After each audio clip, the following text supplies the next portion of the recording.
안녕하세요, 노트북 여러분. 오늘은 북데이. 오늘 또 책을 하나 소개시켜 드리고 싶은데요.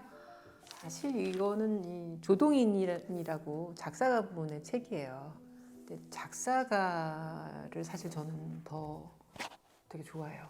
왜냐하면 제가 물론 불문과를 졸업하기도 했지만 사실 저는 곡을 쓰는 게 가사 쓰고 싶어서 곡을 쓰거든요.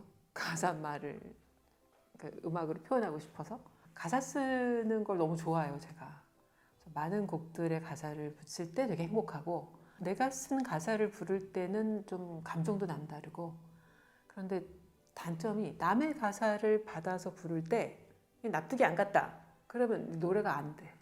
이게 뭔 말이야 막 이러면서 자꾸 트집을 잡고 감정이입도 잘 안 되고 외워지지도 않고 그러더라고요. 좀 제가 호불호가 좀 정확한가 봐요. 이 조동희님은 사실 근래에 다른 새 책이 나오긴 하셨어요. 그런데 저는 이 전에 근래에 나온 새 책보다 이 책을 더 좋아했어요. 사랑을 사랑하게 될 때까지. 제목도 너무 시적이죠. 작사가 조동희의 노래가 된 순간들이란 부제를 갖고 있고요. 사랑을 사랑하게 될 때까지. 이 제목만 가지고 저는 한참 또 사색에 빠졌죠. 사랑이란 속성은 그렇게 친절하진 않은 것 같아요. 사랑이란 속성은 굉장히 이기적이고 굉장히 또는 잔인할 때가 있죠. 사랑이 진짜 사랑의 의미라고 생각은 하지만 실질적으로 남녀 간에 이루어지는 사랑은 너무 많은 고통을 낳기도 하고 상대를 아주 이유 없이 더 괴롭히기도 하고 그렇죠. 그걸 모두 우리가 사랑이라는 카테고리 안에 넣는다고 한다면 이 모든 행위들을 다 사랑해야 되는 거잖아요. 아유, 어렵다. 이 모든 걸 다 받아들여야 정말 사랑을 하는 거다라고 말할 수 있는 것 같아요. 그래서 사랑을 사랑하게 될 때까지 그 많고 많은 고비와 히스토리가 싹 스쳐가더라고요. 일단 그 조동희님에 대한 설명을 좀 하자면, 조동희, 맑고 깊이 있는 노랫말을 쓰고 말하듯 가사를 전해주는 음악가. 장필순의 나의 외로움이 널 부를 때를 비롯하여 조규찬, 나윤선, 더클래식, 이효리 등 다양한 가수의 명반의 작사가로 참여했다. 2011년 1집 비둘기, 2017년 드라마 시그널 OST, 2020년 2집 슬픔은 아름다움의 그림자 등을 선보였다. 현재 작사의 시대라는 세상 하나뿐인 자기만의 노래 만들기 작사 수업을 진행하고 있다. 한국 포크의 대부 고 조동진, 전설적인 듀오 어떤 날의 조동익의 동생으로 조동진이 이끌던 하나뮤직의 음악적 유지를 이어받아 푸른 곰팡이를 거쳐 뮤지션 레이블 최소우주를 설립했다. 저서로는 나의 외로움이 널 부를 때가 있다. 하시는 일이 굉장히 많아요. 영화 OST도 다 적혀 있네요. 영화 OST도 하셨고, 회사를 가지고 또 신인 아티스트를 키우기도 하시고, 그리고 본인이 만든 작사 수업, 작사의 시대라는 수업을 계속 이끌어가고도 계시고, 본인 음악도 하시고, 작사가로서의 활동도 하시고, 몸이 몇 개인가 싶죠. 프롤로그는 나는 작사가가 아니다로 시작을 했어요. 프롤로그 저는 이거 얘기해주고 싶었어. 소개의 글들이 있잖아요. 소개의 글을 써주시잖아요. 근데 그때 추천의 글에 박준 시인님도 써주셨는데, 그 소설가 한강님이 써주신 문구를 보고 또 깜짝 놀랐어요. 한강 소설가님이 네가 다 안고 가 라는 말을 코트 속에 품고 흰 달빛처럼 혼자서 걷는 사람의 책. 한 줄로. 조동희님을 좀 아는 저로서는 이 한강분도 조동희 씨를 잘 아시는구나 라는 느낌이 왔어요. 정말 많은 일을 하시는데, 왜냐하면 정말 이렇게 일에 찌든 얼굴이 아니시거든요. 조동희님은 일에 찌든 얼굴이 아니고 그냥 꿈꾸는 예술가의 얼굴을 하고 계세요. 그런데 실질적으로 하시는 일은 너무나 현실적인 일들을 척척척 해내는, 정말 척척 박사처럼. 그게 참 신기했는데 이렇게 한 문장으로 정리를 해주셨네요. 역시 다르네요. 책으로 들어가 볼게요. 1장은 소녀는 어른이 되고 라고 해서 어른 시절부터 이제 성장기를 조금 쭉 써주셨어요. 이 부분은 어릴 때는 5살인데 늘 어딘가로 가고 싶었던 것 같대요. 여기가 아닌 저기, 또는 여기가 없는 저기, 이런 곳으로 가고 싶었던 것 같다라고 회상하시고 계세요. 소녀 시절의 얘기 쭉 가다가 2장부터는 이제 본격적으로 작사가의 이야기가 시작돼요. 2장, 직업인으로서의 작사가. 저는 아무래도 지금 저도 작사를 하고 있으니까 요 챕터부터가 좀 더 와닿더라고요. 혹시 보시는 분들 중에 작사를 하고 싶으신 분들은 귀를 좀 기울이세요. 작사란 자기 이야기를 완성하는 방법이라고 챕터 이름을 정해 놓으시고 6개로 나누셨어요. 1번, 가사는 쉬운 말로 낯설게 표현해야 한다. 가사는 노래를 위한 문학이다. 가사는 문학이자 산업이고 청각이자 시각이니까.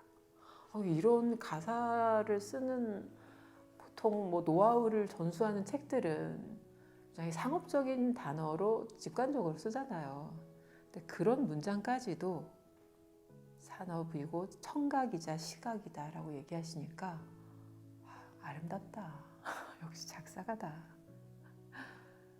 맞아요. 저도 문학을 좋아하고 음악도 좋아해서 가사는 진짜 노래를 위한 문학이 맞거든요. 그리고 그 음절의 장단에 맞는 우리말의 또 장단에 맞는 뉘앙스를 찾아서 잘 끼워 넣어줘야 음악적인 리듬감이 살거든요.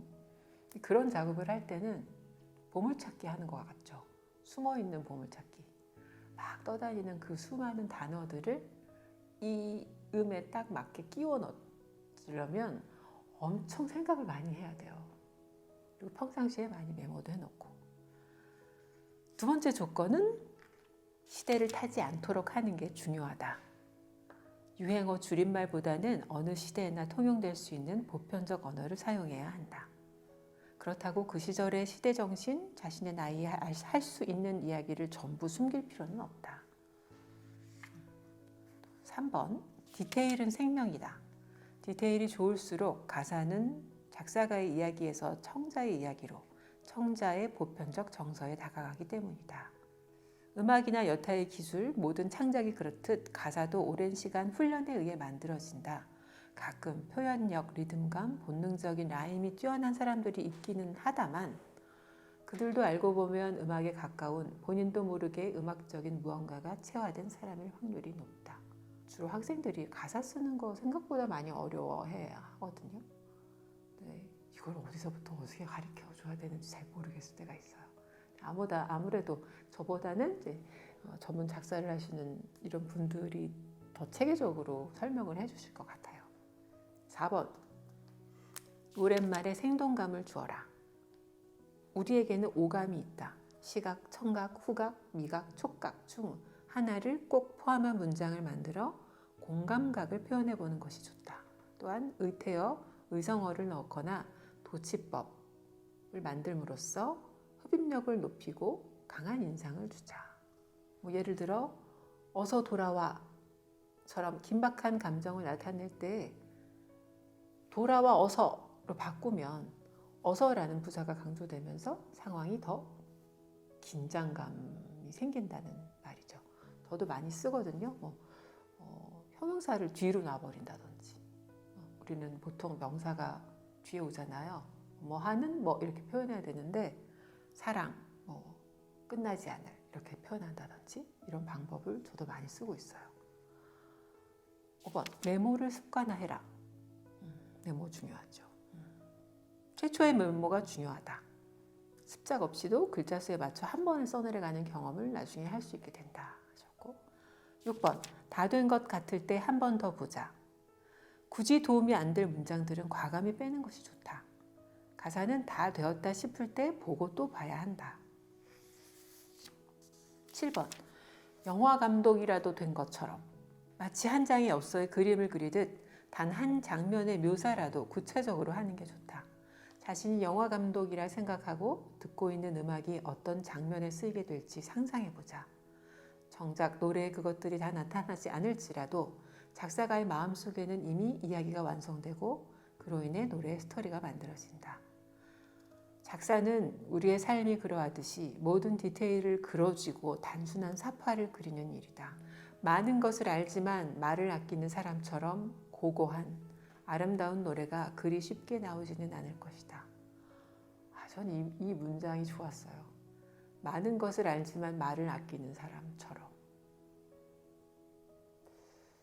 이런 사람이 많진 않죠, 요새는.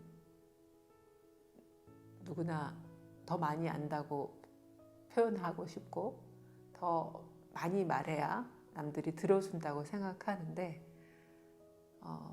말을 아끼는 것도 참 아름다운 것 같다는 생각을 하고 있는 저로서는 읽고 또 읽게 되는 문장이었어요. 많은 것을 알지만 말을 아끼는 사람처럼 고고한 아름다운 노래가 그리 쉽게 나오지는 않을 것이다. 다음으로 넘어가 볼게요. 작사가로서의 이야기가 계속됩니다. 그리고 작사를 하면 뭐 주제를 어디서 얻나, 영감을 어디서 얻나 이런 얘기들을 하는데 보통 어떤 분야에서건 특별한 비법이 있을 거라고 보통 다른 사람들은 생각하잖아요. 그런데 그렇지 않다는 것. 그렇게 보면 영감이란 것이 별거인가 싶다. 내가 좋아하는 아름다운 이별 노래는 작곡가가 변기에 앉아 있다 쓰게 된 것이라고도 한다. 한 매거진에서 소설가 필립 로스는 이렇게 말했다. 영감을 찾는 사람은 아마 추어이고 우리는 그냥 일어나서 일을 하러 간다. 뭐 하루키 씨도 그랬죠. 글은 엉덩이로 쓰는 거다. 그냥 앉아서 계속 성실하게 그 시간 되면 그 시간에 계속 채우면서 앉아서 글을 자꾸 쓰다 보면 좋은 글이 나온다. 조동희 님도 이제 나는 어렴풋이 알 것도 같다. 영감이라는 것은 어느 날 어느 순간 벼락처럼 내려오는 것이 아니라 일상 속에서 묵묵히 살아가던 중에 돌연 발끝에 치이게 되는 것임을. 이 책 안에는 이런 에세이식 형식도 있지만 본인이 쓰셨던 가사를 직접 텍스트로 적어 놓으신 것도 있어요.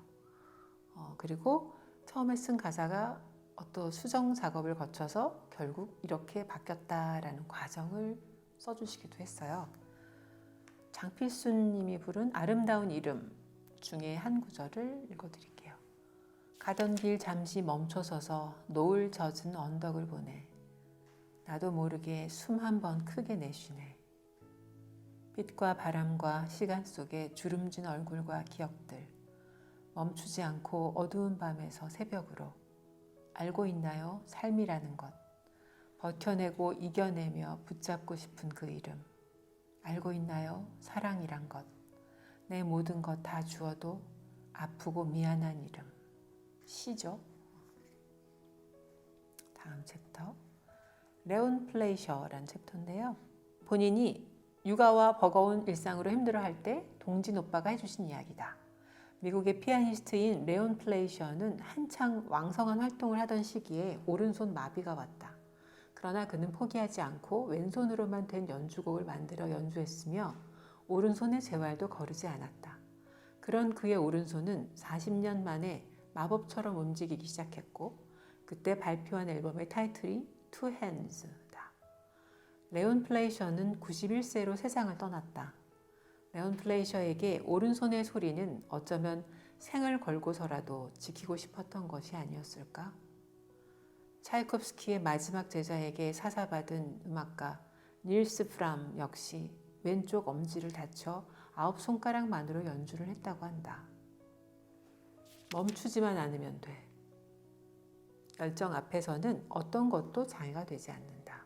그저 불편하고 힘들 뿐이다. 다 살아가게 되어 있고 가고자 하는 곳이 있다면 계속 그 길을 걸어가면 된다. 언젠가는 도달하게 되어 있다. 시간이 오래 걸리더라도. 시간 싸움이죠. 네.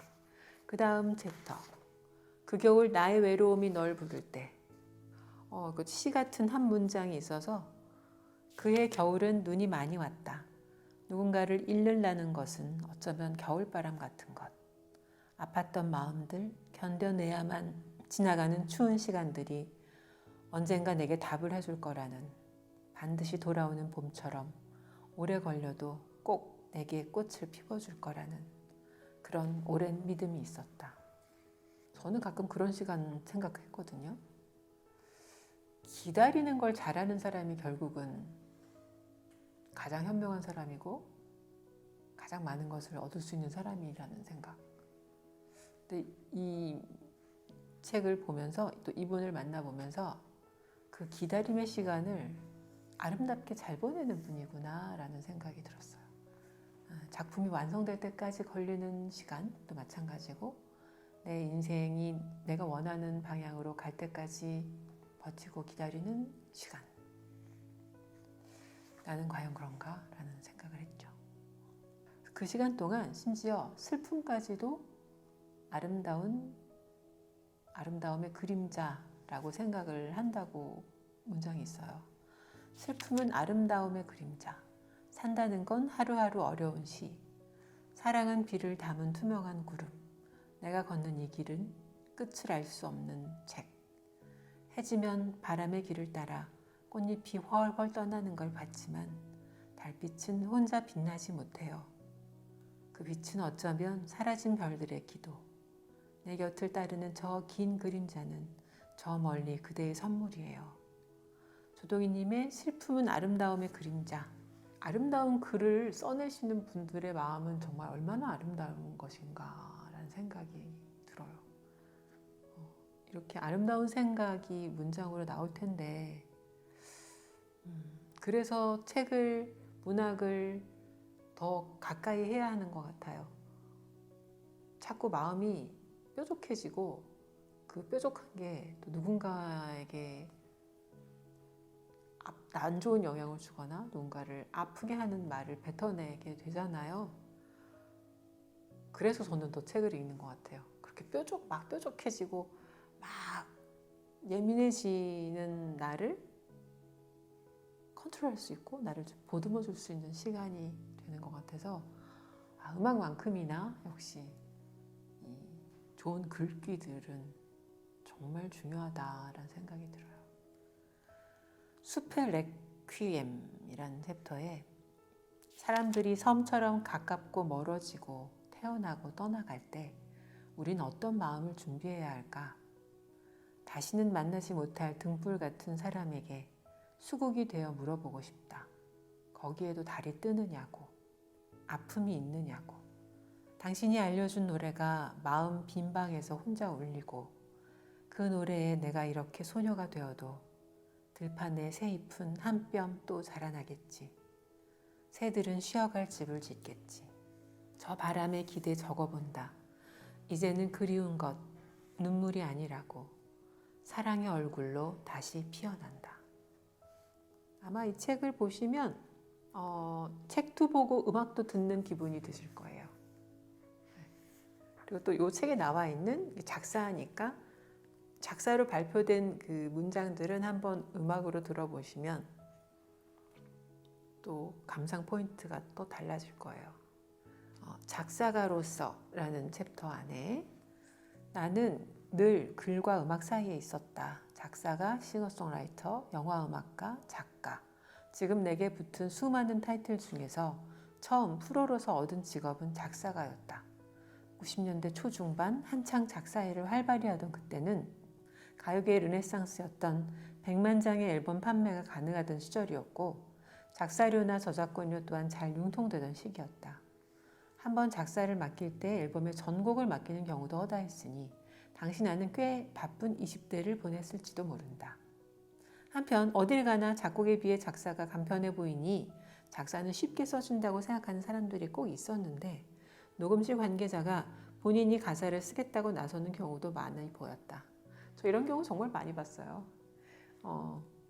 그냥 뭐 한마디로 다른 음악 산업계에서 어떤 자리를 찾지 못하는 어떤 분들은 작사가 쉬워 보이는 거죠. 그래서 그 곡 내가 가사 좀 써보겠다 뭐 이렇게 나서는 분들 제법 있었어요.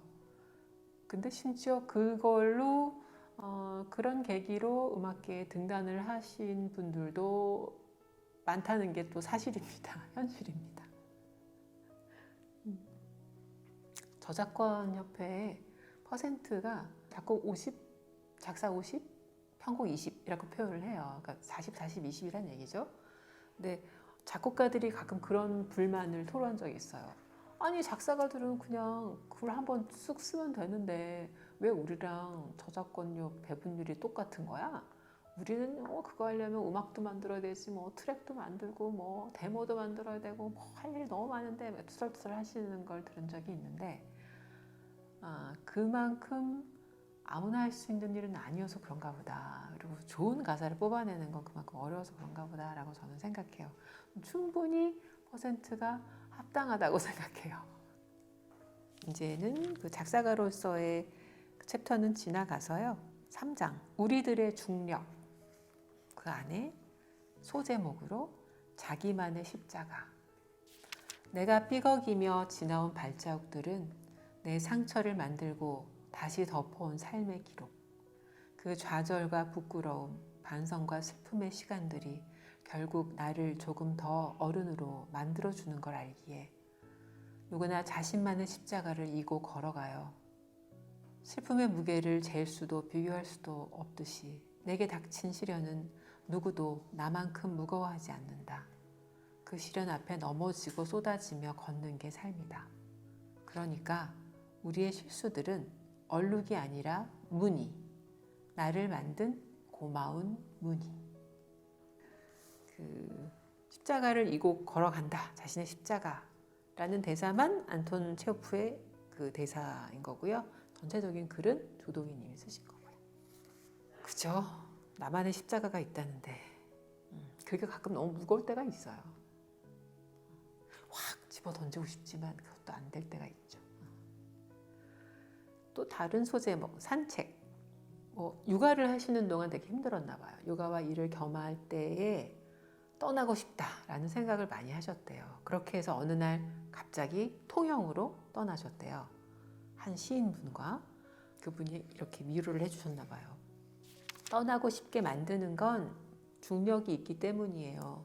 중력이 없으면 막 휙휙 겉돌기도 해.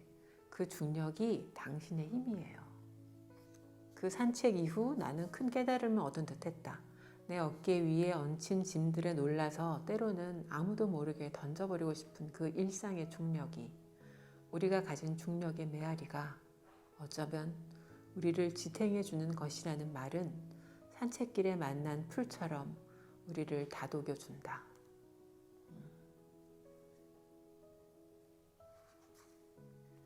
소제목 다 그래. 괜찮아. 누구나 그럴 때가 있어. 오른 만큼 내려오는 길인 거야. 모두 다 그래. 다른 것은 틀린 게 아니야. 세상 속에 우린 모두 다른 음표, 각자의 자리를 울려 아름다운 노래가 되는 거야. 다 그래. 누구나 그럴 때가 있어. 지금껏 살아오며 흘린 땀은 모두 빛나는 보석. 괜찮아. 누구나 그럴 때가 있어. 오른 만큼 내려오는 길인 거야. 모두 다 그래. 그 다음 또 작은 챕터 제목이 말이란 담요처럼 툭툭 손을 털어요. 무리를 짓는 말들은 눈덩이처럼 커지고 이 세상에 굴러다니다 녹아버리겠지만 어느 밤 외로운 마음엔 독이 되어 날개를 꺾어 쓰러지게도 해요. 말이란 담요처럼 따뜻하게요. 누군가를 웃게 하고 살게 하도록. 그죠? 요새는 사람을 만나서 말하는 것보다는 사람 뒤에서 글을 쓰는 행위를 더 많이들 하시던데 글 또한 사실은 마음에서 나오는 말이기 때문에 마찬가지라고 생각해요. 누군가를 굳이 아프게 사지로 몰아넣을 말을 할 필요가 있을까라는 생각이 들어요.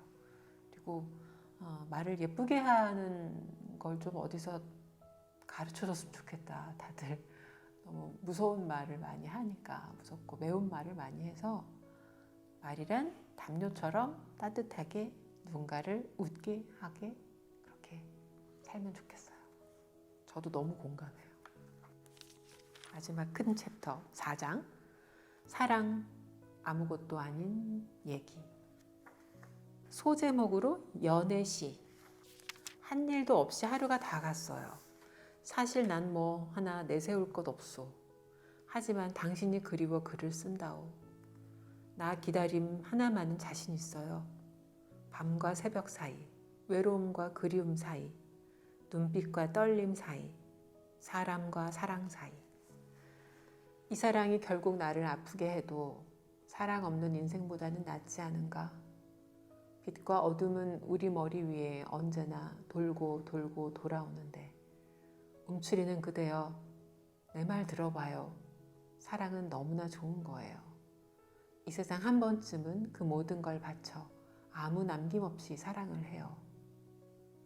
조동희님의 캡틴 락 연애시라는 앨범에 있나 봐요. 2019년에 나왔던. 이렇게 4장으로 이루어진 책을 제가 잠깐 뽑아서 소개해드렸어요. 아마 한번 보셔도 그냥 자기가 쓴 작사만 모은 그런 책이 아니고 여러분들의 하루하루 지친 피곤함을 좀 보듬어주는 책이 될 거라고 믿어서 저는 읽는 동안 굉장히 따뜻했어요. 담요 두른 것처럼. 여러분들도 또 어느 힘든 밤에 한 문장 읽고 주무시면 다음날 아침에 햇살이 조금 더 행복하게 느껴지실 것 같아요. 조동희님의 사랑을 사랑하게 될 때까지였습니다. 여러분, 우리 마른 담요처럼 편안히 쉬세요.